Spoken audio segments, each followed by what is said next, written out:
আসসালামু আলাইকুম ওয়া রাহমাতুল্লাহি ওয়া বারাকাতুহু। যে যেখান থেকে দেখছেন প্রত্যেকের উদ্দেশ্য করে আমার একটা বার্তা। আগামীকাল 27শে মে খিলকাপুরে ফুরফুরা আহলে সুন্নাত ওয়াল জামাতের ব্যবস্থাপনায় যে ওয়াকফ কালাকানুনের বিরুদ্ধে যে প্রতিবাদ সভা এবং এই আবহাওয়া চারিদিকে ঝড়পানি হচ্ছে, এতে হয়তো অনেক মানুষ দ্বিধাদ্বন্দ্বের মধ্যে পড়ছে। ইতিপূর্বেই কয়েকজন ফোনও করেছে ইতিমধ্যে। মনে রাখবেন একটা কথা, কোনো অবস্থাতেই আমাদের প্রোগ্রাম বন্ধ হচ্ছে না ইনশাল্লাহ।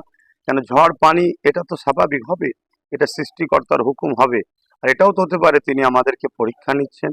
আর আমাদের আন্দোলন সংবিধান বাঁচানো এবং ইসলাম ধর্মের ঐতিহ্য মসজিদ মাদ্রাসা কবরস্থান খানকা যেটা ওয়াকফ সম্পদ, এটাকে বাঁচাবার লড়াইয়েতে এই সামান্য ঝড় পানিকে দেখে আমাদের পিছিয়ে গেলে বা ঘরে বসে গেলে এটা আমাদের চলবে না।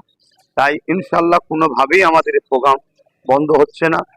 যাই হোক, ঝড় হোক, পানি হোক, তুফান হোক, ইতিপূর্বে আমরা বহুত প্রোগ্রাম ভিজে ভিজে কাদাতে করেছি। আগামীকাল ওয়াকফ কালা কানুনের বিরুদ্ধে আমাদের এই প্রতিবাদ সভা অবশ্যই হবে ইনশাল্লাহ।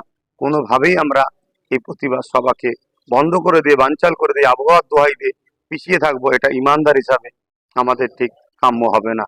আশা রাখছি আমার ভালোবাসার মানুষ যেভাবে বিগত দিন আমার ডাকে সাড়া দিয়েছেন, আগামীকালকে 27শে মে মঙ্গলবার খিলকাপুর মাঠে আপনারা সকলে আসবেন। সুস্থ থাকেন, ভালো থাকেন, আল্লাহ হাফেজ।